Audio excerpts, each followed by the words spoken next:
मलाई जहाँ पनि पठाउनुहोस्, केवल मसँगै जानुहोस्। ममाथि जस्तो सुकै बोझ हालिदिनुहोस्, केवल मलाई सम्हाल्नुहोस्। मलाई कसेर बाँध्नुहोस्, तर उक्त गाँठोले मलाई तपाईँको सेवामा, तपाईँको हृदयसम्म बाँध्नुहोस्। यी सबैका माझमा परमेश्वरको वचन म कहाँ आयो, हेर म तिमीसँग पृथ्वीको अन्त्यसम्म सधैँको निम्ति छु। यी भनाइ, यी कविताका अंशहरू जवान अवस्थामा डेभिड लिभिङस्टनले गरेको प्रार्थनाका अंशहरू हुन्। लिभिङस्टन एक स्कटिश मिसनरी र प्रचारकका साथै एक प्रख्यात खोजकर्ता र अन्वेषक पनि थिए। उनी सायद 19औं शताब्दीका ब्रिटेनका सबैभन्दा चर्चित र प्रख्यात राष्ट्रनायक हुन्। उनलाई धेरै कार्यहरूद्वारा चिनिन्छ। प्रोटेस्टेन्ट मिसनरी सहित गरिबदेखि धनीसम्मका लागि एक प्रेरणादायी व्यक्ति, अन्वेषक, सुधारक, दास उन्मूलनका अभियन्ता र व्यापारिक साम्राज्यका वक्ता। उनी अफ्रिकाको भित्री भागमा मिसनमा जाने पहिला प्रभुका सेवक पनि हुन्। उनीभन्दा अगाडि धेरै मिसनरीहरूले अफ्रिकी जमिनमा जाने र सेवाकाई गर्ने साहस गरेका थिएनन् र गरे पनि बाहिरी र सुविधाजनक स्थानमा मात्र गरेका थिए।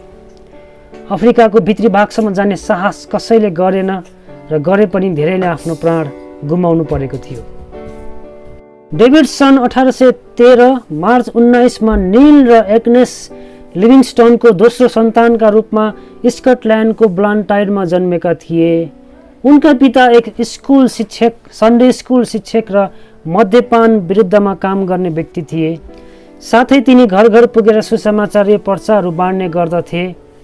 उनी समर्पित विश्वासी, धर्मशास्त्र र त्यस सम्बन्धी पुस्तकहरूका अध्ययन गर्ने व्यक्ति थिए। उनी प्रत्येक आइतबार सबै परिवारलाई लिएर मण्डली जाने गर्दथे। उनले परिवारमा साँझ र बिहान आराधनाको सेवा पनि राखेका थिए, जहाँ उनले आफ्ना बालबालिकाहरूलाई परमेश्वरको वचन र मिसनरीहरूका कथाहरू पढेर सुनाउने गर्दथे। सोही समयले नै जवान लिभिङस्टनको हृदयमा परमेश्वर र मिसनप्रति रुचि जाग्यो, जसले गर्दा जवान लिभिङस्टनको जीवनमा पनि त्यसले ठुलो प्रभाव पार्यो र उनमा पनि धर्मशास्त्र अध्ययन गर्ने, मिसन सम्बन्धी जानकार राख्ने व्यक्ति भए।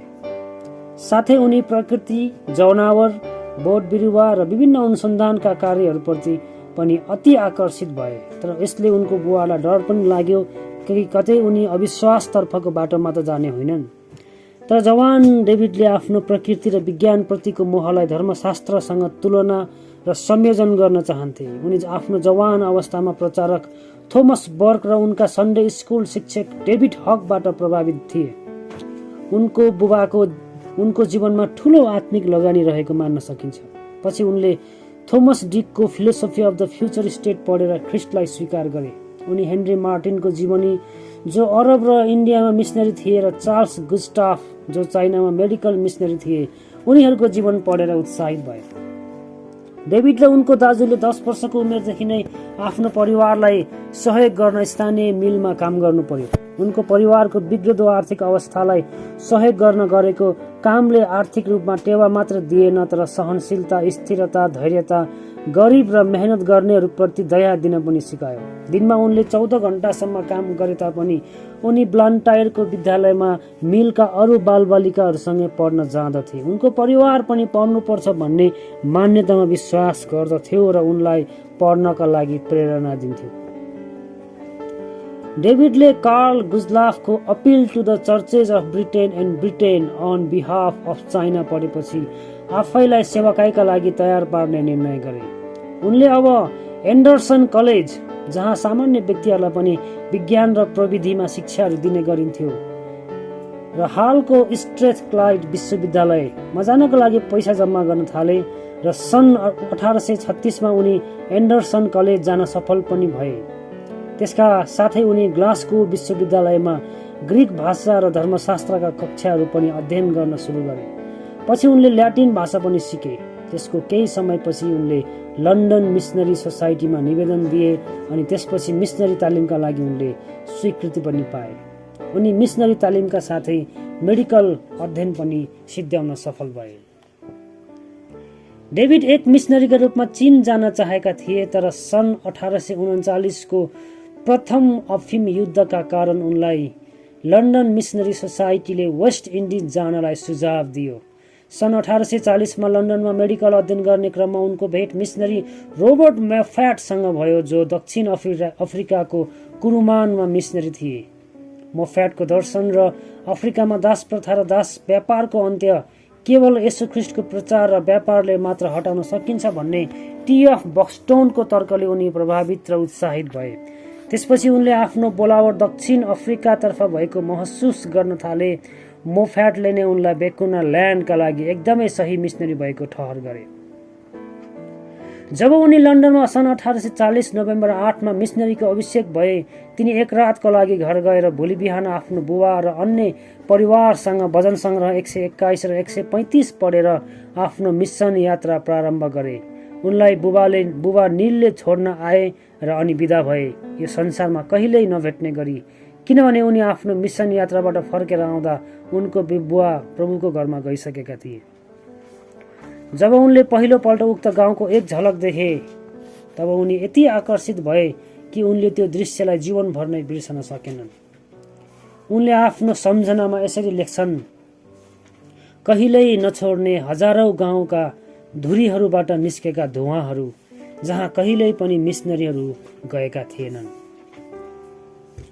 लिभिङस्टन आफ्नो मिसन र खोजका सिलसिलामा यस्ता भित्री भागहरूमा गए जहाँ कहिल्यै कुनै युरोपियन मिसनरीहरू कहिल्यै गएका थिएनन्। त्यहाँ धेरैपल्ट युरोपियन, विशेष गरी पोर्चुगिज मिसनरीहरूले पनि जाने प्रयास गरे, तर जङ्गलका विभिन्न चुनौतीहरू जस्तै विभिन्न महामारीहरू, मलेरिया, झाडापखाला, साथै विभिन्न आदिवासीहरूको विरोध र हत्याको डरको कारण तबसम्म कोहीले पनि आँट गरेका थिएनन्। तर लिभिङस्टनको साधारण स्वभाव र अरूलाई रिझाउन र प्रभाव पार्न सक्ने गुणका कारण उनी जहाँ पनि ढुक्क र शान्तसँग यात्रा गर्दथे र उनी जहाँ गए तापनि त्यहाँको मुखियालाई आफू खतरा नभएको भनी निर्धक्क तुल्याउँथे। अन्य व्यक्तिहरू र मिसनरीहरू र व्यापारीहरू आफूसँग हात हतियार सहितका व्यक्तिहरू र दास र नोकरहरू लिएर हिँड्दथे, तर लिभिङस्टनसँग केही सेवकहरू मात्र हुँदथे र साथै उनीहरूले आफ्नो यात्रामा सकेसम्म विभिन्न जातिहरूसँग आफूलाई चाहिने सामानहरू साटेर सम्बन्ध स्थापित गर्दथे। उनले आफ्नो यात्राको क्रममा जहाँ गए तापनि येशूको प्रचार गर्दथे, तर कहिल्यै पनि अरूहरूलाई बाध्य तुल्याएनन्, जस्तो कुनै मिसनरीहरूले गर्ने गर्दथे। उनले प्रचारका साथसाथै उक्त ठाउँको आर्थिक अवस्थाको बारेमा पनि केही गर्ने प्रयास गर्दथे। उनको आदर्श वाक्य थियो, ईसाईत्व, व्यापार र सभ्यता। ईसाईत्व, व्यापार र सभ्यता, किनकि उनले यी तीन कुराहरूले मात्र त्यस बेलाको अफ्रिकाको समस्या, दास व्यापारको समाधान गर्न सक्दथ्यो भन्ने विश्वास राखे। उनले मिसन यात्रामा भोगेका धेरै समस्याहरू मध्ये एउटा दास व्यापार थियो। धेरै युरोपियन मिसनरीहरू अफ्रिकी क्षेत्रमा आउँदथे, साथै धेरै युरोपियनहरू त्यस क्षेत्रमा आएर काला जातिका मानिसहरूलाई अपहरण गरेर खरिद गरेर दासको रूपमा लैजाने गर्दथे। सन् 1844 उनले मेरी मोफैटसँग, जो चाहिँ रोबर्ट र मेरी मोफैटकी जेठी छोरी थिइन्, तिनीसँग विवाह गरे। उनीहरूका 6वटा सन्तानहरू भए। एउटा जन्मेको केही समयमा नै मर्न पुग्यो। उनीहरूको विवाह एक हिसाबले भन्ने हो भने असाधारण नै थियो, किनकि उनीहरू एकसाथ धेरै समय रहन सकेनन्। अफ्रिकाको सेवाकाईका लागि उनीहरूको वैवाहिक जीवनमा उनीहरू एक अर्काप्रति धेरै भेट हुन सकेनन्, तर उनीहरूको प्रेम र त्यागले उनीहरूलाई एक अर्काप्रति समर्पित र मायालु बनायो। उनीहरू बीचको प्रेम असाधारण र हृदय विदारक थियो। विवाह गरेको केही समयमा नै सन् 1845 तिनी कोनुने भन्ने गाउँतिर मिसनमा गए र पछि कोलेबोङमा गए, जहाँ सेकेले, एक आदिवासी जातिको मुखिया, प्रभुमा आयो र जसका कारण उसका र अन्य जातिका समेत हजारौं मानिसहरू प्रभुमा आए। तिनै सेकेले भन्ने व्यक्तिले पछि गएर आफ्नै भाषामा बाइबल अनुवाद गरे। लिभिङस्टनले यो विचार गरे कि समुद्री किनारबाट अफ्रिकाको भित्री भागसम्म खुल्ने बाटो भएमा ईसाईत्व, व्यापार र सभ्यताबाट अन्धकारमा बसेका ती मानिसहरूलाई स्वतन्त्रता मिल्ने थियो। तर त्यसको लागि तिनले कठोर परिश्रम, त्याग र बलिदानको जीवन जिउनु आवश्यक थियो। त्यसका लागि उनले आफ्नो जीवनलाई केही मोलको ठानेनन्। कति रात कठिनाइहरूमा, आँसुहरूमा, रोगहरूमा, अनिदोहरूमा, सतावटहरूमा र खेदोहरूमा पनि उनले आफ्नो मुक्तिदाताको उपस्थिति थाहा पाउन सके। कतिपय समयमा डच गोराहरू जो त्यहाँका स्थानीयहरूलाई अपहरण गरी दास बनाउन त्यहाँ आउँदथे, तिनीहरूले उनलाई आक्रमण गरे। तर पनि निडरता र साहस साथ आफ्नो यात्रा, प्रचार अभियान, शिक्षा दिने काम र सेवाकाईको कामलाई उनले निरन्तरता दिइरहे। सोही समयमा उनले यसरी लेखे, ख्रिस्टको राज्यको सम्बन्ध बाहेक मसँग भएका कुनै पनि थोकलाई म कुनै मोलको ठान्दिनँ। केही समयपछि उनले आफ्नो श्रीमती र छोराछोरीहरूलाई केप टाउनमा आफूसँग ल्याए। तर श्रीमतीको बिग्रदो स्वास्थ्य र बच्चाहरूको पालन पोषणमा भएको कठिनाइहरूका कारण तिनले 1852 अप्रिल 23 आँखाभरि आँसु पार्दै फेरि भेट्ने आशा र प्रतिज्ञा गर्दै तिनीहरूलाई इङ्ल्यान्ड पठाउनु पर्यो। तर उनले आफ्नो ध्यान र दृष्टि नयाँ मिसनतर्फ लगाए। उनलाई अफ्रिकाको भित्री भागतर्फको यात्राका क्रममा उनलाई 31 पल्ट ज्वरो, कतिपल्ट पीडादायी झाडा, कतिपल्ट भोकमरी आदिले सतायो। साथसाथै स्थानीयहरूको आक्रमण, बहुविवाह, हाडनाता सम्बन्ध र नरभक्षी अर्को समस्या थियो। दास व्यापारको क्रूरताले परिवार बिग्रिएको, तहस नहस भएको र मानिसहरूको जीवन नरक जस्तो भएको उनले देखे। यी अवस्थाहरू देखेर यी सेवकले कतिपल्ट आँखाबाट आँसु थाम्न सकेनन्। सन् 1856 बल्ल आफ्नो परिवारसँग छुटेको 5 वर्षपछि तिनी आफ्नो घर फर्किए। उनको शरीरको अवस्था देखेर उनकी श्रीमतीले पनि उनलाई ठम्ब्याउन सकिनन्, किनकि उनको शरीर पनि धेरै पल्ट दुःख र कष्टले प्रभावित भएको थियो। उनलाई एकपल्ट जङ्गलमा सिंहले आक्रमण गरेको थियो, जसका कारण उनको देब्रे हातमा जीवनभरिको लागि चोट दिएको थियो। अफ्रिकाको गर्मीको कारण उनको शरीर डढेको थियो। मलेरिया, झाडापखाला, भोकोपन आदिले उनको शरीरको बनोटलाई नै असर परेको थियो। तर यिनै मिसनरी हुन् जसले भनेका थिए परमेश्वरको एकमात्र पुत्र हुनुहुन्थ्यो र उहाँ मिसनरी हुनुहुन्थ्यो। अफ्रिका फर्केपछि लिभिङस्टनले आफ्नो पहिलो पुस्तक लेखे, मिसनरी यात्रा, जसले धेरै सफलताका साथै धेरै मण्डली र विश्वासीहरूलाई मिसनप्रति परिचय र जागरण दियो। सन् 1862 लिभिङस्टनले आफ्नो श्रीमतीसँगै मिसन यात्रा सुरु गरे। तर जुन दिन मेरीले अफ्रिकी भूमिमा पाइला टेकिन्, सोही समयदेखि नै तिनी बिरामी परिन् र त्यसको 3 महिनापछि तिनी आफ्नो वास्तविक घरमा गइन्। जीवनमा पहिलोपल्ट लिभिङस्टन भन्दछन्, जीवनमा पहिलोपल्ट म मर्न चाहन्छु।